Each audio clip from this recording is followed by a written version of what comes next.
আজি আপোনালোকক বড়ো ধানৰ কৃষি প্ৰণালীৰ বিষয়ে কিছু কথা অৱগত কৰিবলৈ লোৱা হৈছে আৰু এই বিষয়ে আপোনালোকক অৱগত কৰিব শ্বিলঙনীৰ আঞ্চলিক কৃষি গৱেষণা কেন্দ্ৰৰ পথাৰ শস্য বিজ্ঞানী ডক্টৰ অঞ্জুমালা ডেকাই। এয়া ডক্টৰ অঞ্জুমালা ডেকা। মোৰ নাম ডক্টৰ অঞ্জুমালা ডেকা।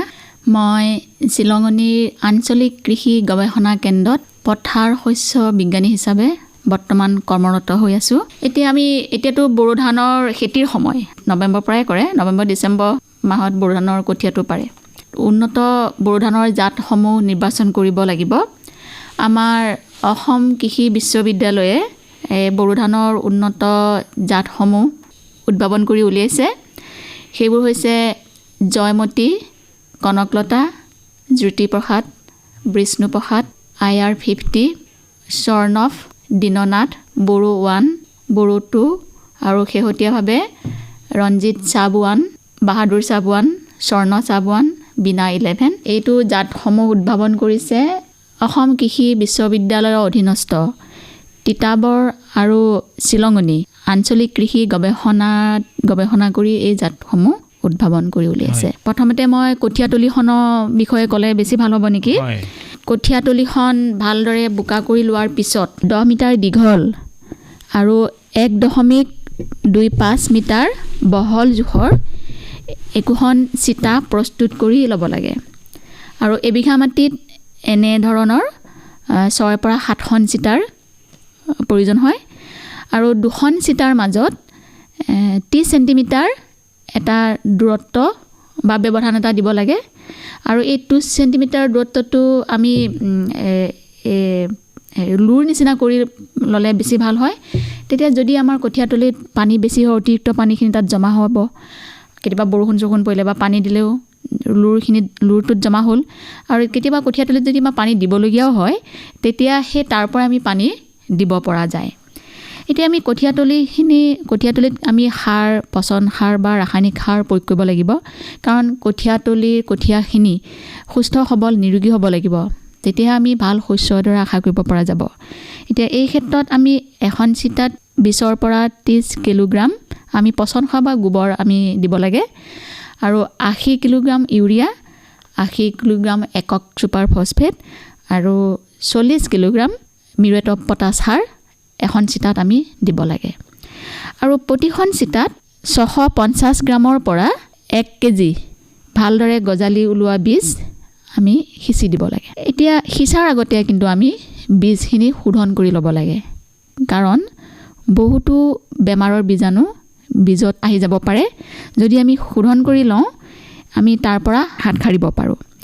এতিয়া এই ক্ষেত্ৰত আমি মেংকজেব বা কেপ্টান ভেঁকুৰনাশক দৰৱ 2.5 গ্ৰাম প্ৰতি লিটাৰ পানীত অথবা কাৰ্বেণ্ডাজিম নামৰ দৰৱবিধ 1 গ্ৰাম প্ৰতি লিটাৰ পানীৰ হিচাপত মিহলাই প্ৰথমতে এটা আমি মিশ্ৰণ প্ৰস্তুত কৰি লৈ সেই মিশ্ৰণত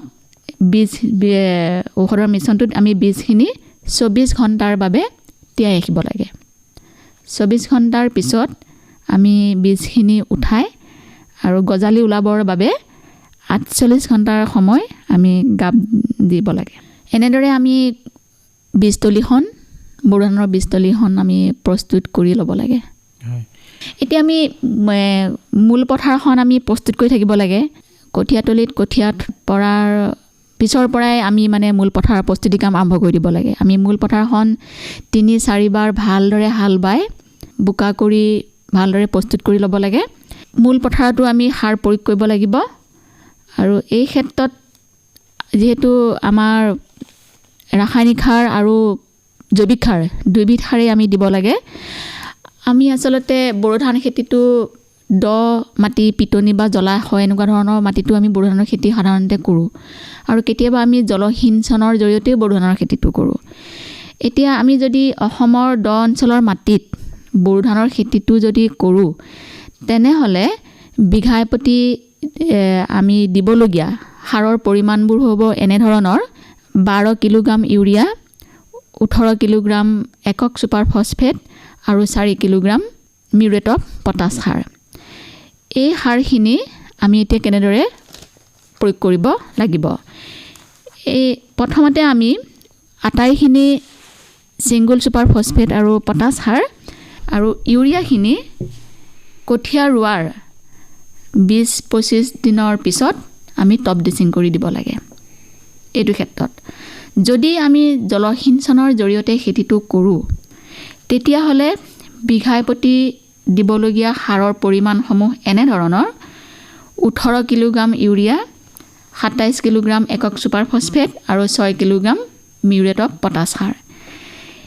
আৰু এই সাৰখিনি আমি কেনেদৰে প্ৰয়োগ কৰিব লাগিব? 18 কিলোগ্ৰাম ইউৰিয়াত যে মই ক'লোঁ, সেই 18 কিলোগ্ৰাম ইউৰিয়াক আমি 3 ভাগ কৰিব লাগিব। 3 ভাগ কৰিলে আমাৰ 6 কেজিকৈ হ'ব। এতিয়া 6 কেজি ইউৰিয়া আটাইখিনি ছুপাৰ আৰু পটাছ সাৰ আমি শেষৰবাৰ মাটি প্ৰস্তুত কৰাৰ সময়ত দিব লাগিব। আৰু বাকী থকা দুভাগ সাৰ 6 কেজি ইউৰিয়া ধানৰ পোখা মেলাৰ সময়ত আৰু বাকী থকা 6 কেজি ইউৰিয়া ধানৰ ফুল ফুলাৰ সময়ত আমি টপ ড্ৰেছিং কৰি দিব লাগে। আৰু লগতে আমি পচন সাৰ দিব পাৰিলে ভাল হয়। তাৰোপৰি আমাৰ বহু কৃষকে হাইব্ৰিড বড়ো ধানৰ জাতৰ খেতি কৰে। এই ক্ষেত্ৰত আকৌ সাৰৰ পৰিমাণটো বেছি হয়। এই ক্ষেত্ৰত দিবলগীয়া সাৰৰ পৰিমাণটো হৈছে 29 কিলোগ্ৰাম ইউৰিয়া, 50 কিলোগ্ৰাম একক ছুপাৰ ফছফেট আৰু 13 কিলোগ্ৰাম মিউৰেট অফ পটাছ সাৰ। 29 কিলোগ্ৰাম ইউৰিয়াক আমি 4 ভাগ কৰিব লাগিব। 4 ভাগ কৰিলে আমাৰ এভাগত পৰিব 7.25 কিলোগ্ৰাম। প্ৰথমতে 7.25 কিলোগ্ৰাম ইউৰিয়া আৰু আটাইখিনি ছুপাৰ আৰু পটাছ সাৰ মাটি শেষৰবাৰ প্ৰস্তুত কৰাৰ সময়ত দিব লাগে। আৰু বাকী থকা ভাগসমূহ 4 ভাগৰ 3 ভাগ আছে নহয়, এই 3 ভাগৰে এভাগ পোখা মেলাৰ সময়ত, এভাগ মণি ধৰাৰ সময়ত আৰু এভাগ গেৰ ধৰাৰ সময়ত আমি টপ ড্ৰেছিং হিচাপে প্ৰয়োগ কৰিব লাগিব। এইখিনি হৈছে সাৰ প্ৰয়োগৰ কথা। কেতিয়াবা আকৌ আমি ধান খেতিত জীৱাণু সাৰো প্ৰয়োগ কৰিলে ভাল হয়। আমাৰ জীৱাণু বেলেগ বেলেগ ধৰণৰ জীৱাণু সাৰ আছে। যেনেকৈ নাইট্ৰজেনৰ কাৰণে আমি এজ'স্পিৰিলাম, ধানৰ ক্ষেত্ৰত তাৰমানে এজ'স্পিৰিলাম জীৱাণু সাৰটো আমি ব্যৱহাৰ কৰিব পাৰোঁ। আৰু ফছফৰাছ সাৰটো আমাৰ গছৰ কাৰণে উপলব্ধ হ'বৰ বাবে আমি PSB মানে ফছফেট চলিবিলাইজিং বেক্টেৰিয়া, এইটো এটা জীৱাণু সাৰ, এই সাৰটো আমি ব্যৱহাৰ কৰিব পাৰোঁ। আচলতে আমাৰ মাটিত যথেষ্ট পৰিমাণে ফছফৰাছ আছে, কিন্তু আমাৰ গছৰ বাবে সেই ফছফৰাছখিনি সহজলভ্য নহয়। এটা জটিল গঠনত বান্ধ খাই থাকে, সেইকাৰণে গছে ল'ব নোৱাৰে। কিন্তু এই জীৱাণু সাৰে সেই জটিল গঠনটো ওপৰত ক্ৰিয়া কৰি গছে ল'ব পৰা সহজলভ্য কৰি দিব পাৰে। সেইকাৰণে সাৰ আমাৰ থাকেই, কিন্তু আমাৰ গছৰ বাবে উপলব্ধ নহয় কাৰণে আমি সাৰ প্ৰয়োগ কৰি থাকিলেও যদি উপলব্ধ নহয়, মানে সেই সাৰখিনি আচলতে ল'ব নোৱাৰে। সেইকাৰণে আমি জীৱাণু সাৰ প্ৰয়োগ কৰিলে ভাল হয়। আৰু মাটিত আচলতে মাটিৰ উৰ্বৰা শক্তিটো বৃদ্ধি হয় জীৱাণু মাটিত থকা উপকাৰী অণুজীৱৰ কাৰণে। সেইকাৰণে আমি মাটিত উপকাৰী অণুজীৱবোৰ থাকিলে ভাল।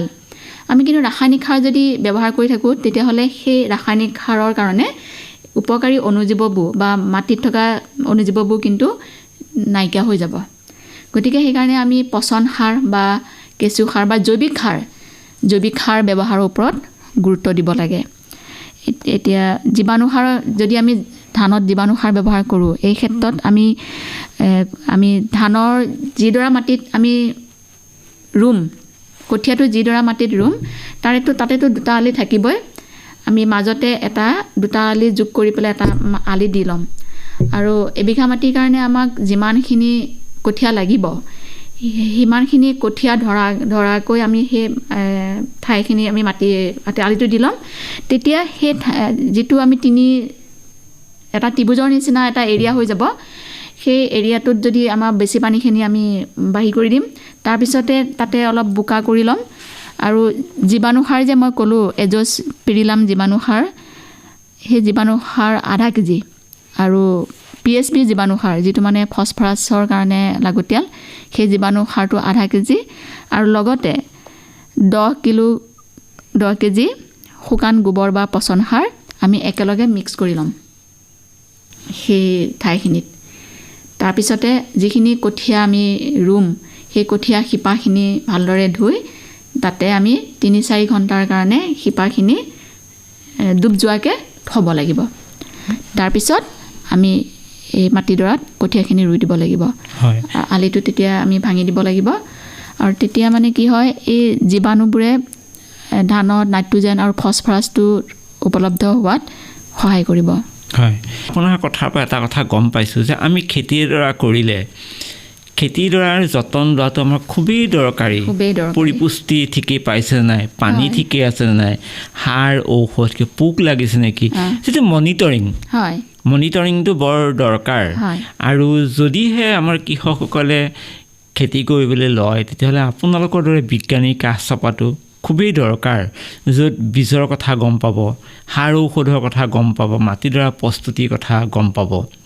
আৰু শেষত আপুনি আমাৰ কৃষকক কি ক'ব খোজে? হয়, আমি কোনো এটা খেতি যদি কৰিবলৈ যাওঁ, সেই খেতিটো আমি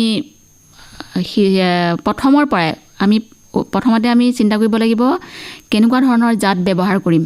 উন্নত জাতটো ক'ৰ পৰা পাম, কি উন্নত জাত ল'ব লাগিব, এই কথাটোত আমি প্ৰথম গুৰুত্ব দিব লাগিব।